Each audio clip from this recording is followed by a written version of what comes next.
હવે શું છે complication.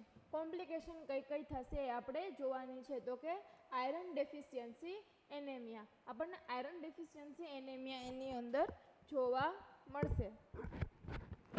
Due to loss of transparent plasma protein. હવે પ્રોટીન જે છે એ યુરિન થ્રુ જે છે એક્સક્રીટ થઈ જશે. એમાંનું એક પ્રોટીન કયું છે તો કે ટ્રાન્સપેરન્ટ પ્રોટીન. તો ટ્રાન્સપેરન્ટ પ્રોટીનનું વર્ક શું છે તો કે એ જીઆઈટીમાંથી આપણા આયરનને જે છે શું કરશે એબ્ઝોર્બ કરશે અને એને ક્યાં ટ્રાન્સપોર્ટ કરશે તો કે લીવરમાં ટ્રાન્સપોર્ટ કરશે સ્ટોરેજ માટે, આયરનના સ્ટોરેજ માટે. હવે જે છે ટ્રાન્સપેરન્ટ પ્રોટીન જ નથી તો આયરન ડેફિશિયન્સી જોવા મળશે. તો ત્યાં કયું એનેમિયા જોવા મળશે તો ત્યાં આયરન ડેફિશિયન્સી એનેમિયા જોવા મળશે. તેન શું છે hypercoagulability of blood with risk of thromboembolism. તો આ રિસ્ક ઓફ થ્રોમ્બોએમ્બોલિઝમ કેમ જોવા મળે છે કે પ્રોટીનનું એક્સક્રીશન થાય છે તો એની સાથે ફાઇબ્રિનોજનનું પણ એક્સક્રીશન થશે. પ્રોટીનની અંદર એ પણ આવે આલ્બ્યુમિન, ગ્લોબ્યુલિન એન્ડ ફાઇબ્રિનોજન. તો ફાઇબ્રિનોજન જે છે એ પણ એક્સક્રીટ થશે. તો આ એક્સક્રીટ થશે તો લીવર છે એ વધારે ને વધારે શું બનાવશે ક્લોટિંગ ફેક્ટર બનાવશે. તો ક્લોટિંગ ફેક્ટર વધારે ને વધારે બનાવશે તો શેના ચાન્સીસ થશે ત્યાં ક્લોટ બનવાના, મતલબ ક્લોટિંગ ફેક્ટર જે છે એ ઇન્ક્રીઝ થઈ જશે. તો ત્યાં શું થવાના ચાન્સીસ છે ક્લોટિંગ ફેક્ટર. ફાઇબ્રિનોજન એ યુરિન થ્રુ નીકળી જાય છે પણ એની કમ્પેન્સેટરીમાં લીવર જે છે પોતાની રીતે ત્યાંથી ક્લોટિંગ ફેક્ટર જે છે એ બનાવે છે. એટલે ત્યાં બ્લડની અંદર ક્લોટિંગ ફેક્ટર વધવાની શક્યતા વધારે છે. એટલે શું જોવા મળે થ્રોમ્બસ ફોર્મેશન અથવા તો ક્લોટ ફોર્મેશન જે છે એ જોવા મળે. આ બંને શું છે એના કોમ્પ્લિકેશન.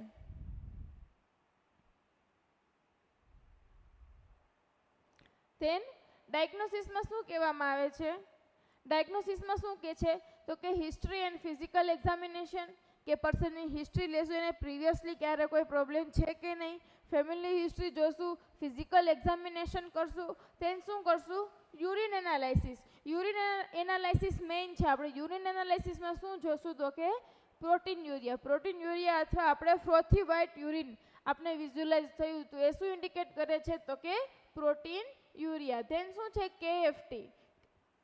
કિડની ફંક્શન ટેસ્ટમાં આપણે શું ચેક કરશું યુરિયા, સીરમ ક્રિએટ કે યુરિક એસિડ. આપણે જોઈએ ને કે વેસ્ટ જે છે યુરિક એસિડનો જે છે પ્રોપર યુરિનની અંદર નીકળે છે કે નહીં, કે બોડીની અંદર કેટલો સ્ટોરેજ થાય છે એ ચેક કરવા માટે આપણે શું કરશું KFT. ધેન શું છે લિપિડ પ્રોફાઇલ. લિપિડ પ્રોફાઇલ શું કામ કરશું આપણે વાત કરી કે કમ્પેન્સેટરીમાં જે છે લીવર શું વધારશે લિપિડને જે છે વધારી દેશે. તો હાઇપરલિપિડેમિયા જોવા મળશે.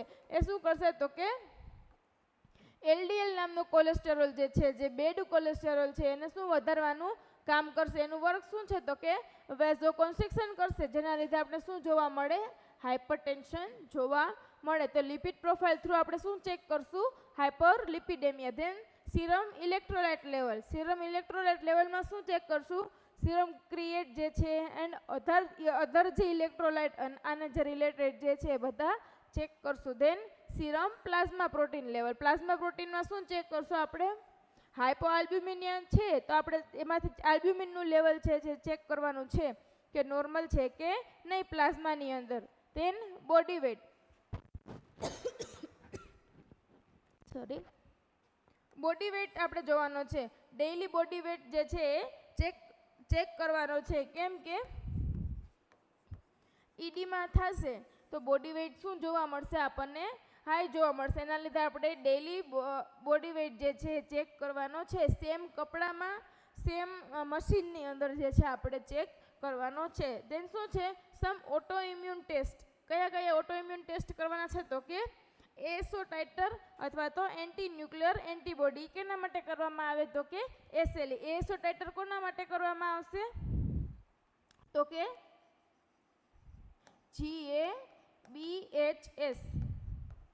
ગ્રુપ A બીટા હિમોલાઇટિક સ્ટ્રેપ્ટોકોકસ માટે આપણે શું કરશું એસો ટાઇટર ચેક કરશું કે કોઈ પણ જાતનું ઇન્ફેક્શન લાગેલું નથી. એ ચેક કરવા માટે આપણે આ ઓટો ઇમ્યુન ટેસ્ટ કરશું. ઓકે, તો આ શું હતા એના ડાયગ્નોસિસ કે આપણે આ ડાયગ્નોસ કરીને ચેક કરી શકીએ કે પેશન્ટને જે છે નેફ્રોટિક સિન્ડ્રોમના સિમ્ટમ્સ છે કે નહીં. તેને એનું શું છે મેનેજમેન્ટ. તો મેનેજમેન્ટમાં શું કહેવામાં આવે છે તો કે એનું પેલું મેડિકલ મેનેજમેન્ટમાં શું આવે છે તો કે કોર્ટિકોસ્ટીરોઇડ એન્ડ એન્ટાસિડ. કોર્ટિકોસ્ટીરોઇડ આપણે વાત કરી કે કોર્ટિકોસ્ટીરોઇડ છે કોના માટે આપવામાં આવશે તો કે ઇમ્યુનો સપ્રેશન તરીકે આપવામાં આવશે. કોર્ટિકોસ્ટીરોઇડ જે છે શું કામ આપશું તો કે ઇમ્યુનિટીને ડિક્રીઝ કરવા માટે, જેને લીધે આપણે એન્ટીબોડીનું વધારે ફોર્મેશન ના થાય અને એ ડેમેજ ના કરે. એની સાથે એન્ટાસિડ આપવામાં આવશે. એન્ટાસિડનું કામ શું છે તો કે એસિડિક મીડિયમને જે છે એ મેન્ટેન કરવાનું કામ કોનું છે, એટલે આની સાથે આપણે શું આપશું એન્ટાસિડ આપવી જરૂરી છે. નહીં તો એન્ટાસિડ નહીં આપીએ તો ગેસ્ટ્રાઇટિસ થવાના ચાન્સીસ છે. ઓકે. ધેન ડાયુરેટિક્સ. ડાયુરેટિક્સ શું કામ આપશું તો કે ઈડીમા પ્રેઝન્ટ છે. ઈડીમાના લીધે ફ્લુઇડ એક્સક્રીટ કરવા માટે આપણે શું આપશું diuretics. Then antihypertensive drug. Hyperlipidaemia થશે એના લીધે શું જોવા મળશે હાઇપરટેન્શન જોવા મળશે તો આપણે હાઇપરટેન્સિવ ડ્રગ આપશું. Then fluid replacement. ફરીથી આપણે એને ફ્લુઇડ આપશું. હાઇપોવોલેમિયા થયું છે તો આપણે એને નક્કી કરેલું જે એના વેઇટ પ્રમાણે એને ફ્લુઇડ આપશું. ધેન એન્ટીકોએગ્યુલેન્ટ આપશું.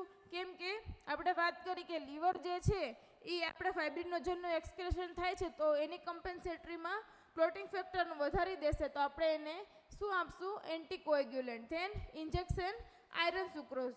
આયરન સુક્રોઝ શું કામ આપશું આપણે વાત કરી કે ટ્રાન્સફેરન્ટ પ્રોટીન જે છે એ એક્સક્રીટ થશે તો ત્યાંથી આયરન સ્ટોરેજ જે છે એ ઘટી જશે એટલે આપણે ઇન્જેક્શન આયરન સુક્રોઝ આપશું. Then plasma expander. Plasma expander પણ આપશું. પ્લાઝ્મા એક્સપાન્ડરમાં આપણે કોલોઇડના જે પણ ફ્લુઇડ જે છે આપણે બોડીના પ્લાઝમાને વધારવા માટે આપશું બોડીની અંદર. ધેન એન્ટીલિપિડેમિક ડ્રગ આપશું કે આપણે લાઇપોપ્રોટીનનો જે છે એ વધી જાય છે એના માટે આપણે એન્ટીલિપિડેમિક ડ્રગ આપશું જેના લીધે લિપિડનું લેવલ જે છે શું ડિક્રીઝ થાય. લિપિડનું લેવલ શું જોવા મળે ડિક્રીઝ જોવા મળે એના માટે આપણે એન્ટીલિપિડેમિક ડ્રગ આપશું. પ્લાઝ્મા એક્સપાન્ડરમાં આપણે શું આપશું હ્યુમન આલ્બ્યુમિન આપશું જેના લીધે આપણે ફરી એનું પ્રોટીન જે છે એ રિપ્લેસ કરી શકીએ.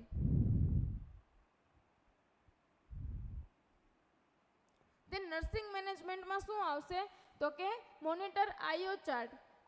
આઈઓ ચાર્ટમાં શું આવશે તો કે આઈઓ ચાર્ટ કેવી રીતે મેનેજ ચેક કરશું તો કે હવે એને ફ્લુઇડ આપવાનું છે તો કેવી રીતે ફ્લુઇડ આપશું તો કે એનું આઉટપુટ પ્લસ 600 થી 700 ml ફ્લુઇડ વધારે આપવાનું છે તો એનો 600 આઉટપુટ નીકળેલું છે આખો દિવસનું 600 આઉટપુટ નીકળેલું છે તો એમાંથી 600 મીન્સ પ્લસ 600 કરીએ તો ટોટલ કેટલું ફ્લુઇડ થાય 1200 ml જે છે આપણે એને રિપ્લેસ કરવાનો છે. Main nursing role primary nursing role શું આવશે તો કે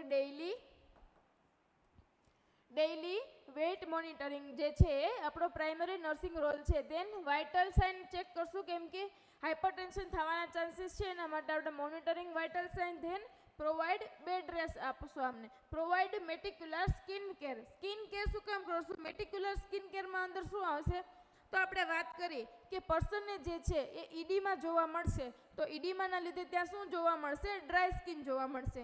તો ડ્રાય સ્કિન માટે આપણે મેટિક્યુલર સ્કિન કેરમાં આપણે શું કરશું કે પેશન્ટને હાથ ઉપર ઓઇલ લગાવશું અથવા તો કોઈ પણ ક્રીમ લગાડશું જેના લીધે એના સ્કિન જે છે એ ડ્રાય ના રહે. ધેન શું છે પ્રોવાઈડ સાયકોલોજીકલ સપોર્ટ આપશું.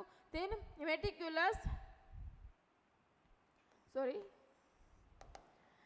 એમાં આ સુમાંગ ડ્રેસિંગ આપવાનું છે. સુમાંગ ડ્રેસિંગ કેવું છે કે એક વેટ ડ્રેસિંગ છે જેના લીધે જે છે ત્યાંની સ્કિન જે છે એ કેવું જોવા મળશે આપણને વેટ જોવા મળશે અને પેશન્ટને જે છે ડ્રાય સ્કિનથી રાહત મળશે. ધેન શું છે મેનેજ ઈડીમાને મેનેજ કરવાનો છે કેમ પ્રિવેન્ટ ફ્રોમ બેડ સોર. નર્સિંગનો રોલ શું છે કે ટાઈમ ટુ ટાઈમ જે છે પેશન્ટની પોઝિશન ચેન્જ કરાવવાની છે જેના લીધે આપણે બેડ સોરથી પ્રિવેન્ટ થઈ શકીએ અને ઈડીમાં જે છે એ મેનેજ થઈ શકે. તો આ શું હતું એનું નર્સિંગ મેનેજમેન્ટ. ડાયટરી મેનેજમેન્ટમાં શું કરશું તો કે લો પ્રોટીન ડાયટ આપવાનું છે. લો પ્રોટીન ડાયટમાં શું આપવાનું છે તો કે હાઈ ક્વોલિટી અને લો પ્રોટીન ડાયટ આપવાનું છે. તો આપણે એમાં પહેલાં ધીમે એવી રીતે આપણે માઇલ્ડ ટુ મોડરેટ એવી રીતે આપણે પ્રોટીન આપવાનું સ્ટાર્ટ કરીશું. તો એમાં આપણે શું આપી શકીએ તો કે જે વ્હાઇટ પાર્ટ છે એગનો એ પણ આપી શકીએ, અથવા તો મિલ્ક જેમાંથી એને પ્રોટીન મળી રહે એ વસ્તુ જે છે એને આપવાની છે. But when GFR is normal then give balance diet protein. હવે જો ટાઈમ ટુ ટાઈમ જે આપણે પ્રોટીનના ડાયટ મેનેજ કરી અને GFR જે છે એ નોર્મલ આવી જાય તો આપણે એને બેલેન્સ ડાયટ ચાલુ કરવાનો છે. દેન લો સોલ્ટ ડાયટ આપવાનું છે. કેટલું આપવાનું છે તો કે 1 to 2 gram per day to reduce oedema. ઇડીમાને રિડ્યુસ કરવા માટે આપણે કેવું ડાયટ આપવાનું છે? લો સોલ્ટ ડાયટ આપવાનું છે. ઓકે. ધેન હાઈ કાર્બોહાઈડ્રેટ વાળું ડાયટ આપવાનું છે. ધેન હાઈ કેલોરી ડાયટ આપવાનું છે. કેટલી કેલોરી આપવાની છે તો કે 35 kilocalorie per KG of body weight per day. તો કઈ રીતનું ડાયટ આપણે આપવાનું છે તો કે લો પ્રોટીન ડાયટ આપવાનું છે, લો સોલ્ટ ડાયટ આપવાનું છે, high carbohydrate and high calorie diet જે છે આપણે પેશન્ટને પ્રોવાઈડ કરવાનું છે. જો એની કન્ડિશન જે છે થોડી સારી થતી જાય છે તો એ રીતે આપણે એનો ડાયટ ચેન્જ કરવાનો છે. ઓકે.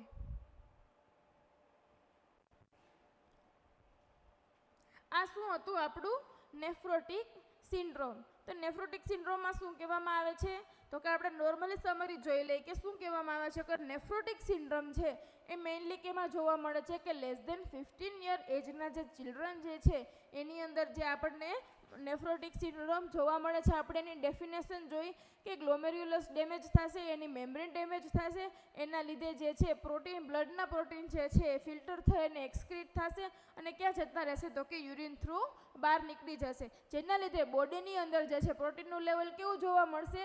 ડિક્રીઝ જોવા મળશે. એટલે હાઇપોઆલ્બ્યુમિનિયા જોવા મળશે. હાઇપોઆલ્બ્યુમિનિયા જોવા મળશે તો બોડીનું અંદર ઓન્કોટિક પ્રેશર જે છે કેવું જોવા મળશે? ડિક્રીઝ જોવા મળશે. જેના લીધે આપણે શું જોવા મળશે? ફ્લુઇડ જે છે એ સેલમાંથી અથવા તો બ્લડ વેસલ્સમાંથી જઈને ક્યાં જતું રહેશે તો કે સાઈડની સ્પેસમાં જતું રહેશે, ઇન્ટરસ્ટિશિયલ સ્પેસમાં જતું રહેશે. જેના લીધે શું જોવા મળશે? ઈડીમાં. આપણે એને શું કહેશું? Nephrotic syndrome. અને એના ટ્રાઇટ સિમ્ટમ્સ કયા હતા તો કે ઈડીમા, પ્રોટીન્યુરિયા અને હાઇપોઆલ્બ્યુમિનિયા. ધેન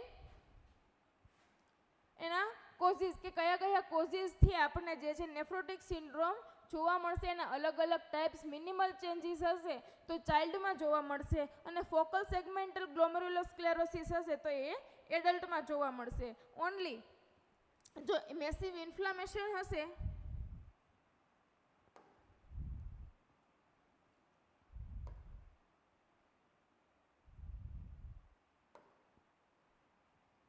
જો એન્ટીજન રિએક્શનના લીધે એન્ટીબોડી રિએક્શનના લીધે જો મેસિવ ઇન્ફ્લેમેશન જોવા મળશે તો એને શું કહેશું?